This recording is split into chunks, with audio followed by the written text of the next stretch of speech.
Waduh, aku mungkin, harus minta maaf ke kedua orang tuaku, Bunda Abi, karena aku emang anak yang lumayan bandel ya, ngeyel gitu Oke. sebenarnya.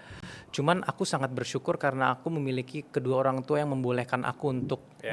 untuk mengekspresikan diri, untuk tanda kutip "mengeyel" dan mempertanyakan hal-hal gitu.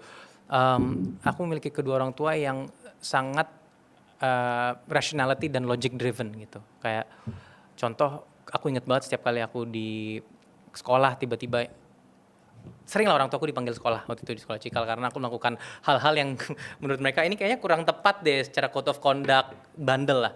Tapi selalu ditanya, "Kenapa kamu ngelakuin itu? Apa alasan kamu ngelakuin itu? Bagus nggak kira-kira ngelakuin itu?" Sampai akhirnya aku ketika minta maaf tuh bukan karena aku takut menghadapi konsekuensi, tapi karena aku tahu aku bersalah gitu dan aku Oh, bener-bener, ya. bersyukur I've been raised by that, aku dibesarkan seperti itu gitu. Aku Oh, bener-bener, ya. bersyukur I've been raised by that, aku dibesarkan seperti itu gitu.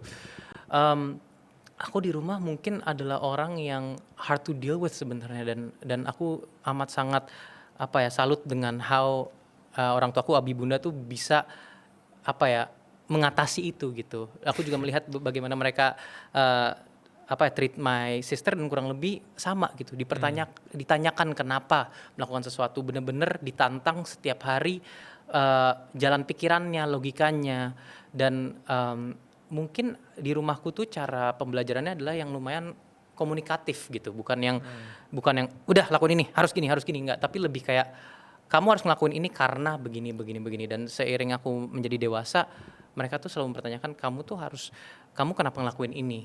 Kenapa kamu nggak mau ngelakuin ini?" Gitu loh. oh, Aku mungkin ada satu cerita, aku dulu itu umur 12 didiagnosa epilepsi dan aku kejang-kejang dan akhirnya harus minum antikonvulsan setiap hari dan pil-pilnya tuh sebesar ini. Ini sebelum aku pindah ke Amerika, aku ya. udah harus minum pil setiap hari dan aku tentu sebagai remaja yang galau, itu sangat benci dengan konsep, "Kenapa sih aku harus minum obat setiap hari? Heeh. Mak kejang, apaan sih?" Gitu-gitu.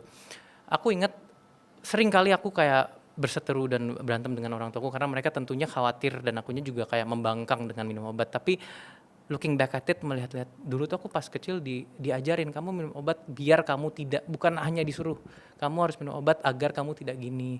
Kamu minum obat karena kata dokter kamu harus begini begini." Dan Mmm, ketika aku udah mulai dewasa, aku umur, 11 ya waktu itu kalau nggak salah, umur 12 akhirnya umur 13 gitu atau umur 12, naik 1 tahun lagi ditanya, "Kenapa sih nggak mau minum?